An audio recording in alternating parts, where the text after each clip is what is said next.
Hello, and we are here at the Newport World Resorts in Pasay for the annual DigiCon Revolution 2024. It's a digital convention kung saan hundreds of people from the advertising, marketing, digital, media and other industries ang nagtipon-tipon for this two-day event na inorganize ng DMAP. Siyempre, may delegation from RMN Marketing and Media Ventures or MMV, the company behind 360X Studios na producer naman itong G News. Real news on the go. G-News! Meet the Gen Zs behind G News. Tahimik talaga sila sa umpisa. Ako'y tahimik lang sa umpisa, kahit di mo ko pilitin. Through this convention, natutuhan ng mga participant kung paano dapat i-embrace at i-utilize ang digital realm, malaki man o maliit ang kanilang brand, business or content.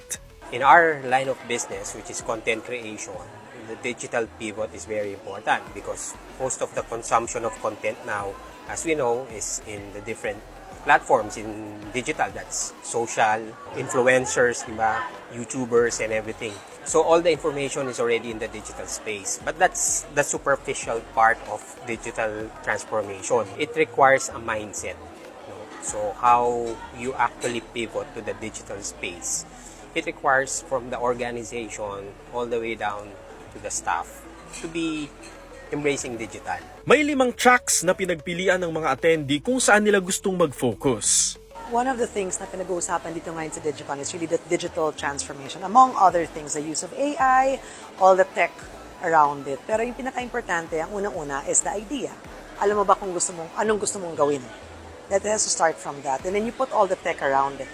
I guess with RMN as a legacy brand, which has its roots in hyper-local storytelling, the digital transformation, unang-unang, kailangan galing sa loob.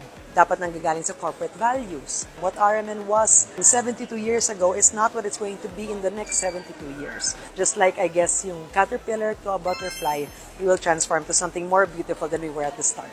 Purposeful use of technology ang payo ng mga thought leaders na nagbahagi ng kanilang kaalaman. Ikaw, paano mo ginagamit ang iba't ibang mga digital tools sa iyong pag-aaral, trabaho, business o content? Xander Kayabyab, reporting for G News.